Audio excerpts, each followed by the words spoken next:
Hey guys, how's it going? Welcome back. So today, you guessed it by the title, we're going to talk to you about RC shocks and how some of these come apart. I see some pretty crazy questions on the internet, and one of these questions came up tonight and I thought, you know what, let's do a video. So for you guys who are RC noobs, even some of you guys who have been in the hobby for a while, you don't really understand your vehicle, okay? And you know, a friend of mine mentioned this to me tonight. I was talking to him, and I agree with him. You know, especially if you're a noob, instead of buying an RTR right away, buy yourself a kit and learn the machine. Then at least you know how it all went together, so you know how it comes apart, and it gives you a better idea on troubleshooting stuff when stuff goes wrong. Okay? So, not all RC shocks are going to come apart the same way. Okay, you know, you've got this HSP shock, for example, and there are other brands with different names but look the same. These have a two-piece cap, a plastic area as well as your metal anodized cap on here. Okay, now these are plastic bodied shocks as well.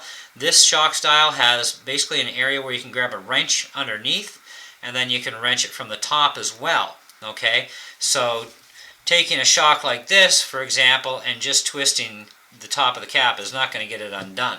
So you're going to need to either use your fingers, and if that doesn't work because it's really tight, then you can grab a wrench of the appropriate size, or grab yourself a pair of pliers that you can get a grip on there.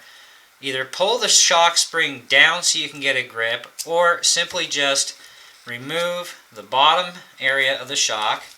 Take the spring off, remember which way, because this is a progressive rate spring. Okay, now you've exposed the nut down below and up top. So at this point you can get a wrench that fits here and one here, and boom, undo it real easy. Or if you don't have a wrench handy but you've got pliers with some nice jaws on them, you can grab the shock body really tight in your hand, go to the cutout on the jaw of the plier, if that's what you have, and just gently go on the edges here, like so. Squeeze firmly, give it a little twist, and then just unscrew the rest with your fingers. Okay? Real simple and easy. And it just comes right undone. You get it apart, empty out the old cruddy oil, put some good fresh stuff in. Okay? That's this style of a shock. Now, Traxxas bodied shocks, they're similar in that they do have a wrench area. Okay, so I would say with these, pop the cap off the bottom, take out your spring. Again, this is a progressive rate spring, so the painted part up here goes to the top, or just lay it down in the direction you know that is the top. Now, you also remove this ring. Now at this point there's two ways you can do this. Okay, you can grab with your pliers underneath like so. Okay, and hold it snug, but don't squeeze like crazy because you'll break the shock.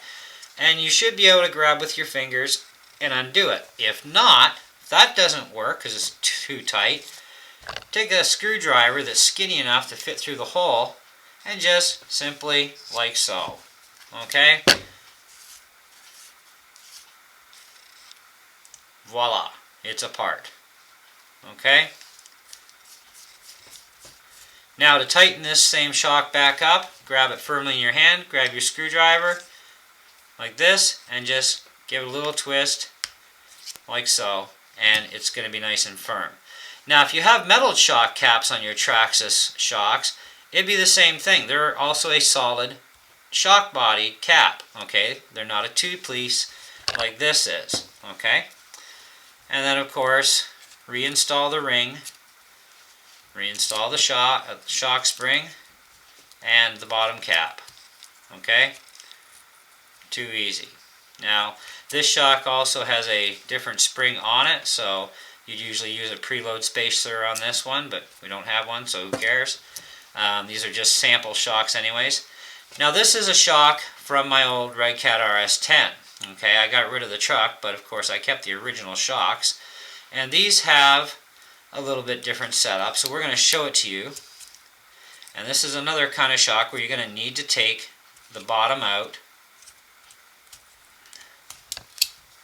get the spring out. Now this is a linear rate spring, okay?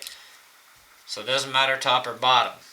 Now this has like almost like a multi-point type screwing cap on the bottom, and it's smooth on the top, so you don't have much there to grip with, right? You're not going to get that undone too easy with your fingers, so you're going to again need to go to a screwdriver that'll fit through the eyelet, okay?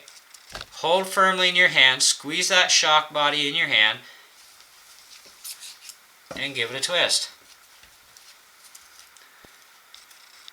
And voila, comes apart. Real simple and easy. So I've shown you guys 3 different systems, okay? And technically the Traxxas and this are almost identical, okay, except there's no square wrenching on this shock where there is on the Traxxas, okay? And the same thing with reinstalling the cap. Screw it down, put the screwdriver back in, grip, and just give it a little twist snug. Make sure it's snug. Don't over tighten it because you don't want to strip the threads, okay? Put it back together. Good to go. Okay? Too easy. Very easy. So I hope this helps you guys out with your shocks on how to take them apart. And of course, reassembly is always the opposite of, taking them apart. You do everything backwards to put it all back together. And away you go. Now, if you're looking about how to fill your shocks up with shock oil, I do believe there should be a video somewhere on my channel, so check it out. And you'll see how you fill up shocks properly, etc. And because some of these shocks, like these HSPs, believe it or not, you actually have a lower shock level that you have to go to than you would on, say, a Traxxas shock, where you can fill it up more, and you actually need to. Where these HSPs, you don't fill them up all the way you would a Traxxas shock, or even this particular RS10 shock, which is also filled at a much higher level than the HSPs are.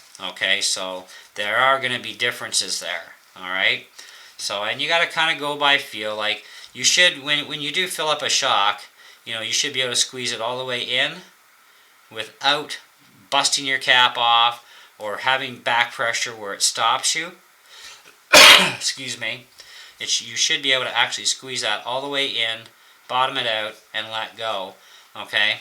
But you also want to have some resistance there too. Like you want it to be able to have a certain amount of pushback on its own even without the spring in there. You want to have it so that the piston can actually push itself out a bit on its own. And then you know that you're good. So, and then every shock that's identical on your truck, you're going to want to set them up all exactly the same, or as close as you can get to being the same. Okay, but these HSPs, there's usually not quite a 1/4 of an inch below the top level is about where the shock fluid goes. Okay, anyways, that's it. That's all. Thanks for watching, and we'll catch you in the next video.